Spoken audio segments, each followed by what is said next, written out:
All right. Have you ever felt so drained personally that it caused you to reevaluate your job or career? Ever believe you've truly reached your burned out status or the bottom? Well, when your personal health and professional responsibilities aren't really jibing, and yes, that is the technical term, you simply cannot be your best self. The question then becomes, do you do something about that? And if so, what? What will you do? What's your tipping point? And where do you even begin? So, my guest today is Deborah Rankin. And after years as a sales executive for multiple Fortune 500 companies and previous healthcare as well, she faced a series of personal losses and had no reserves of physical or emotional health. So, burned out, sick, and grieving. And I like her description. She clawed her way back to her health and vitality using the habits and the practices that she now actually shares with others and readers. So she says she got tired of living that way. We both decided that we got tired of the travel life and it was time for a change. So join us today as we learn more about the tough season of loss and failure that she endured and the steps she then took to turn it around into what is now a business and that's helping others really get through their own burnout and turn chaos into calm.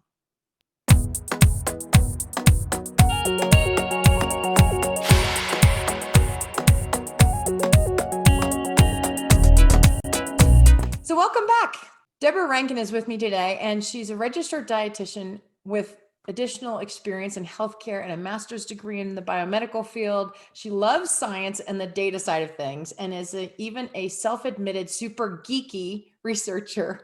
But she's turned her attention into applying the science and the geeky part she loves into helping others learn how to reduce stress and increase their energy. So she has a new book available on Amazon titled De-Stress Your Life, Turn Chaos into Calm. And we're going to dive into that in a little bit. But for now, I'm going to introduce Deborah and ask her to share a little bit more about how she's helping others get into living life with much more calm, joyful energy. So welcome, Deborah. Hey, Wendy, great to be with you. Thank you for inviting me to be on your show. No, I'm very excited, especially it's a great time because you have a new book. And so there's lots to share that I'm hoping that the folks who have tuned in are going to hear a little bit more about your story and your life detour and really what twists and turns changed your professional world and made you decide that it was time for you to take your energies and help others. So welcome. So Deborah, talk a little bit about what happened with your career trajectory and what either was the stopping point or the life detour that you had to take that really changed things for you. Well, thanks, Wendy. You know, I really like the content on your podcast and video blog, and particularly an episode you did in August asking, was it a detour or a new life adventure? You asked so many good exploratory questions. If any of your listeners or viewers haven't seen that episode, I highly recommend it. But I must say, when I considered that question for myself, I decided detour was much too gentle of a description. Especially probably at the time. At the time of what I went through 6 or 7 years ago. Okay. I might call it crashing into a concrete wall at 70 miles per hour, falling off a cliff. Oh my, yeah, those are a little stronger adjectives and phrases than life detour. That's definitely how I feel it went for me. But basically, I would describe it as a perfect storm of disasters that hit in immediate sequence. First, my beloved father was diagnosed with cancer. Oh. And my background is in healthcare. I've worked in the corporate world for about 20 years, but before that, I worked in healthcare as a nutrition support dietitian. So if you were ever hospitalized in a major teaching hospital, I would be the geeky dietitian wearing a white lab coat and carrying a clipboard who might have come into your room on the surgical ward or the cancer unit or the intensive care unit. So when I got my father's diagnosis, because of that background, I knew it was bad. And I looked ahead at what his likely path would be, and I was terrified. And additionally, I became overwhelmed with tons of things to take care of because I was his financial and medical power of attorney, co-executor of his will. So I had so many details to do to help him set up his affairs and manage his care and prepare for this. So sadly, his disease progressed as I expected. Within about 2 months, his cancer had metastasized to 2 other organs, his lungs and his brain. And he died within 8 months.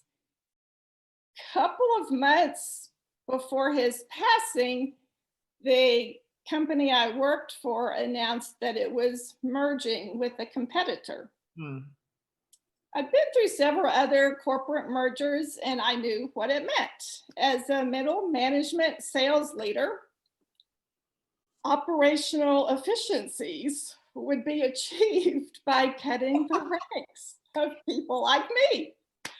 And so all that time in his last months, I was like, please God, just help me keep my job, because I knew I needed that to help me keep going and have things to focus on after his passing. Well, as it happened, about 6 weeks after his death, I was laid off. A few months after that, even though I've always been very healthy and strong, I was hit by some bewildering health problems. I was stricken with a persistent vertigo that left me without balance for several weeks, unable to walk. I had double vision. This was a chronic condition that really came and went for about 18 months. And somehow along the way, 2 people that I cared for a great deal let me down in very hurtful ways. I will say, though, many other people stepped up and helped me in wonderful ways, and I'm eternally grateful. So there I was, sick, grieving, unemployed. Oh my. I stayed unemployed for 2 full years. Wow. And I corroborate the nerdy part of my personality, I will tell you, I applied for 287 jobs. Oh my goodness. I'm sure your database of your application, everything, I'm sure was documented. Yes. And after the first year of unemployment, I had to sell my dream house. I was living at the time in a phenomenal property in a suburb of Nashville that backed up to the largest natural area in the state of Tennessee. It was on a hillside. It looked over a valley. It had a swimming pool. It was like living in a nature park. I had to sell it and I moved into a garage. Oh my goodness. Now, I must admit, it was a nice garage. It was a garage that had been remodeled to add a kitchenette and a bathroom. And it was in a very pleasant, safe, attractive part of town. And frankly, I was grateful to have the garage to live in. But yeah, there were times that I sat there looking at my 340 or so square feet thinking, is this what I worked so hard for? Right. What the heck has happened? Right. So yeah, I would say I crashed and burned and I stayed there for about 2 years. Wow. And so gradually, though, I came back to the basics of health and wellness that I knew for many years. Mhm.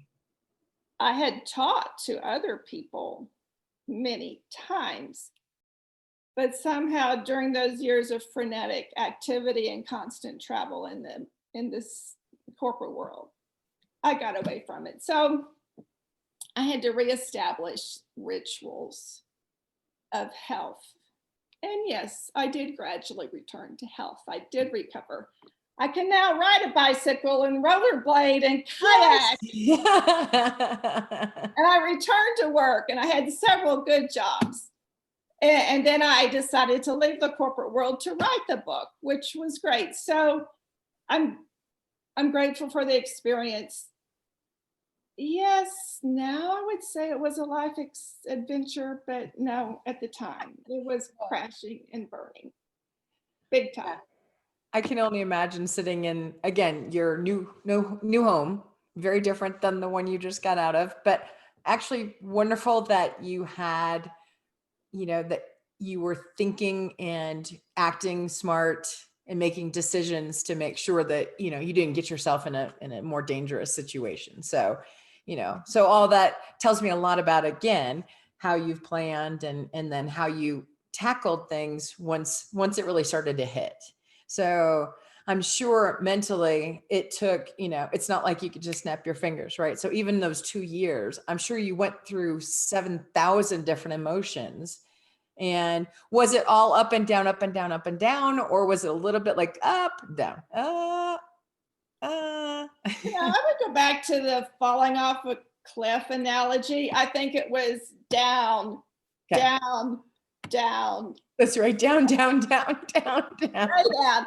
Oh my But God. then gradually starting to climb up because, yeah, I did have to go through a process of accepting where I was. I had no idea I would be unemployed for 2 years. I had gone through several other corporate reorganizations. Sometimes I'd kept my job, sometimes I had not, but I'd always been able to find work pretty Mhm. quickly.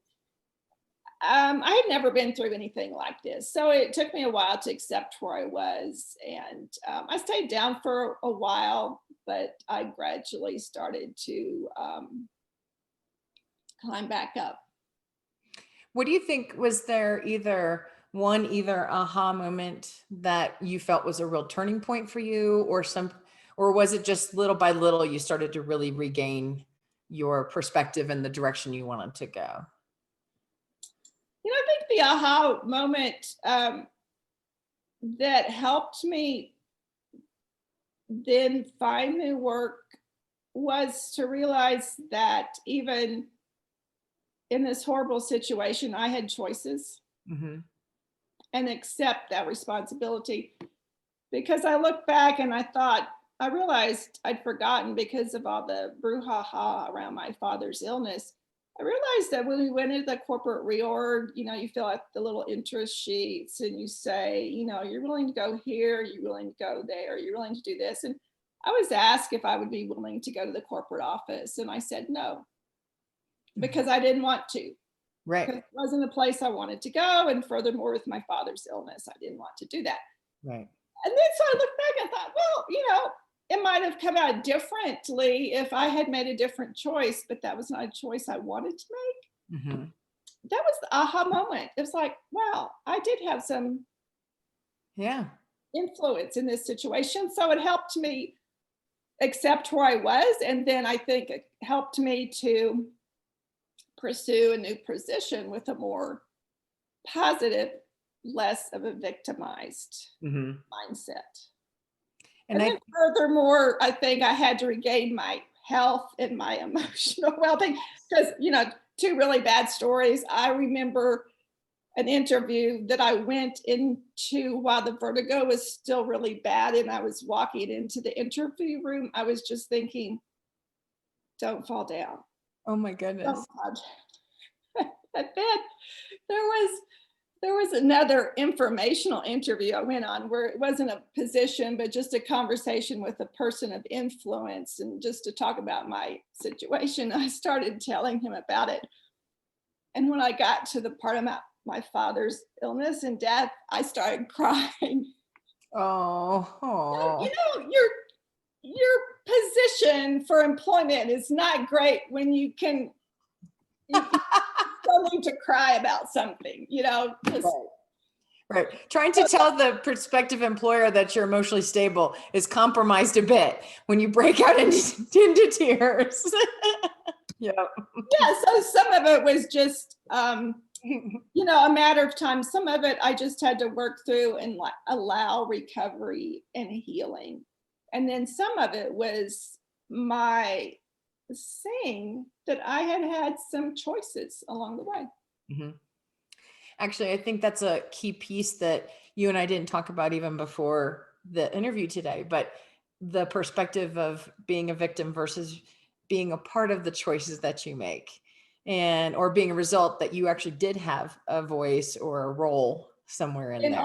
owning those choices. Yes. Owning that choice, said, I said this, therefore. Yep. Yep. And, you know, again, I feel like we don't always know the reason we're going through some of these things at the time. But do you feel like, looking back with what you had to go through, do you feel like it strengthened you and made you like, I always think my 30-year-old self couldn't handle some of the stuff that I feel like are no big deal anymore. So do you feel like, yes, it's totally. Absolutely. And I can tell you in two ways. I think, first of all, to be stripped of so many things I loved, Mhm. my father, a couple of these people, my home, my corporate role, to be stripped of so many things I loved and still survive has been so freeing. So freeing. I don't know, it's hard to put into words what I gained from that experience, even though I still wish I had not had to gain. Right. Right. And then secondly, I think the rituals of health and wellness that I had to establish as I sat in that garage have really transformed me and my energy, my health, and my outlook. And so, you know, Wendy, you and I are speaking here in the fourth quarter of the COVID pandemic. And I know how hard of a year it has been for many people. And in many ways, it's been a hard year for me. But in the big scheme of things, it hasn't been as hard as I would have expected, because those things I put into place then have Right. continued to help me now. Yep. Made you much more resilient. Which, you know, it's not a word that when I was 25 or even probably 35, it's like, whatever, you know, we were climbing the corporate ladder. We were doing our thing, you know, buying the houses, traveling for work with that suitcase packed. But now it's just interesting in that it changes your perspective and what's important. And I think, like you said, the fact that you survived all of that at once, you know, it's great that your choice of one of the outcomes is freedom. Yes. Yeah. Yes. And so then tell me a little bit more about your book, because you have a book, you have a website, you've got an online course, you've got a lot of resources that I'm hoping our listeners, obviously with COVID, there's been a lot of employment changes. Some kind of saw it coming, some had no idea it was coming. Right. So I'm sure there's going to be plenty of people who listen to this and can really identify with some of what you've gone through. And so I want them to be able to not only find you through the website, which we will put up on the visual. So DeborahRankinRD.com. I'm going to put that in the notes and then on the screen. But I'm hoping they can come find you, so that, because they may need your digital course right now, or they may need your book. So tell me, and I want you to go into with the writing of the book first, because I think writing the book, if it's, you know, I think it's so cathartic, and it was a lot more challenging for me than I expected to write some of those things down for the world to see. So tell me about that little journey, and then more about the book itself and the resources that you have for others. Great. Well, thank you, Wendy, for those questions. So first of all, another cool part of the adventure is that I always wanted to write a book. And so now I have. Now, what I really wanted to do was write the great American novel. And I'm still at work on a novel. But a couple people suggested to me a year or so ago, hey, you need to tell this story. Even the fact that I applied for 287 jobs before I got one, I think can help give some people some encouragement. Don't give up. Yep. Don't give up. Yep. So, writing the book, and this is the proof version, so it has a black line across. Yeah. It looks prettier when you get yours. And if you have an image of it, a graphic, I can put it up on the screen as well. That'd be great. Thanks. So writing the book, I really kind of looked back and said, what did I do differently? How did I change as I recovered? And I made some changes that I never thought I could make, even though I was a very healthy person. We all have things we do, and we just kind of say, oh, that's just how I am. That's what I do. So I really changed some things about how I manage my hydration, how much sugar I eat, my morning routines, my sleep patterns, journaling, spending time in nature was a big thing for me, connecting with people, and then even coming up with a new approach to work-life balance. So writing the book was basically, okay, how am I different now than I was 7 years ago?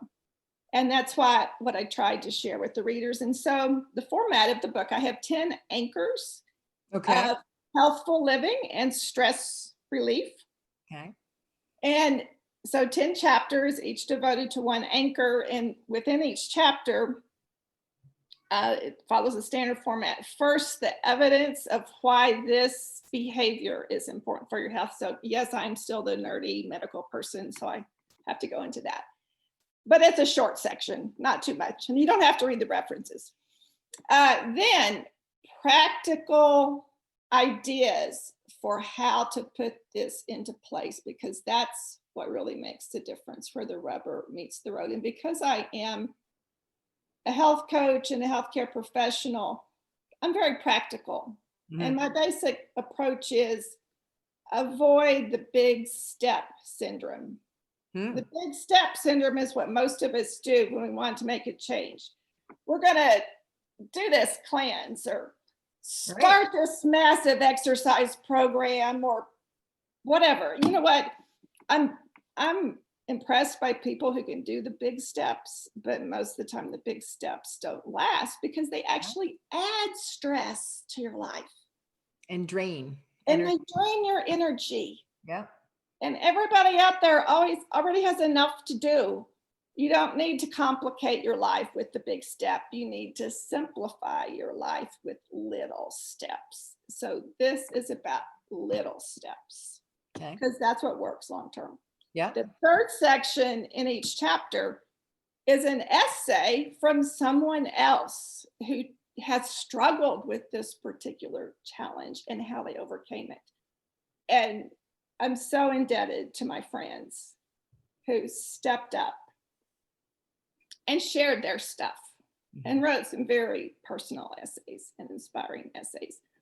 And then the fourth section of each chapter is just a blank page which is a journaling page, which basically says, okay, what are you going to do?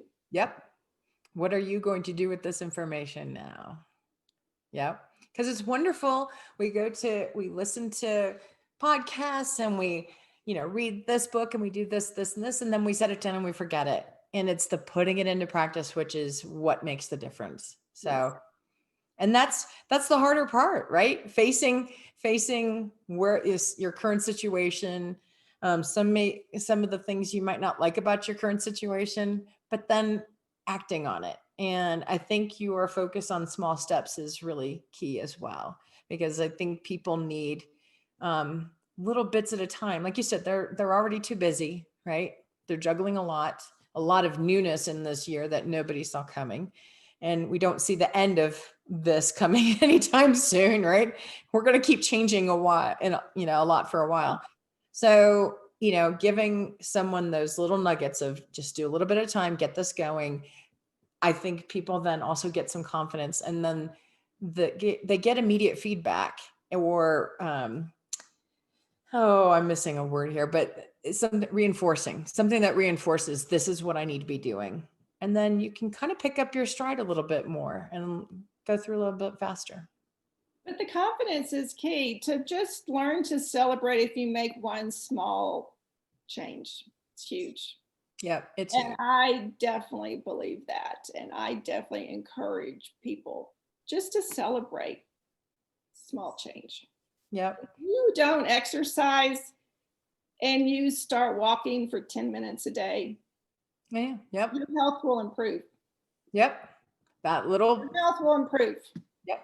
And I think there's also, and hopefully, again, people our age, 45 and up, hopefully are also to the point of, it doesn't matter how fast you do it or how fast somebody else does it. It doesn't matter. It's just getting out there and doing it for your mental health, your spiritual health, your physical health. So, yeah. All of the above, and learning to enjoy it, because that's the other thing I really emphasize in the book. A healthy lifestyle is not a curse that you have to endure. Right.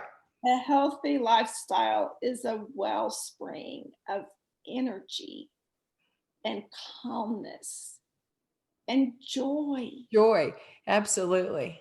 Calm and joy, which are two adjectives that not a lot of people are using right now to describe their life. Right. And they're kind of like, and sometimes they use the word calm and energized, and it's like they're opposite. Right. But it's both. And yes, these anchors of whole person wellness help with both. Okay, so in addition to the book, which they can find on Amazon and on your website, you've got other resources. You've got an online digital course. Is it 12 weeks? It's 6 weeks, and that is 6 weeks. Yes. Okay. And I do in person, one-on-one coaching, but I think that the group approach is really more helpful, because don't we all need more connection these days? Absolutely. Definitely need more in our, what I call our significant other circle, our support crew. Yeah. And people who we can identify with, and kind of share in their journey as they share in ours. Yeah. Absolutely. Yeah. Okay. All right. So that's Deborah Rankin, RD, for those who don't understand, that's registereddietitian.com. Okay. So before we close, we're going to pivot back to a fun question that has nothing to do with anything we've covered so far. That's good. Okay.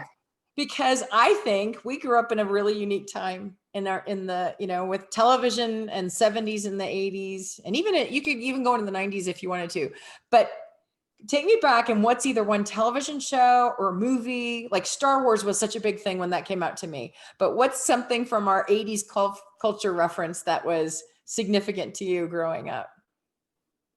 Well, let me think. Okay, listen, in the 80s, I gave birth to 2 children, and I think I moved 4 times. So I don't know if I watched TV or.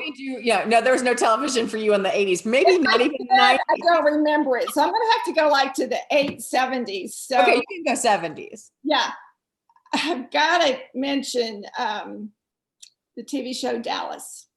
Oh, yes. And that's not been brought up before. That's right. Oh, gosh. We lived in Texas at the time. It was on Friday night. So the Friday rituals, come home from work, fix a nice dinner, and watch Dallas. And, there was JR and Ellen. And Bobby.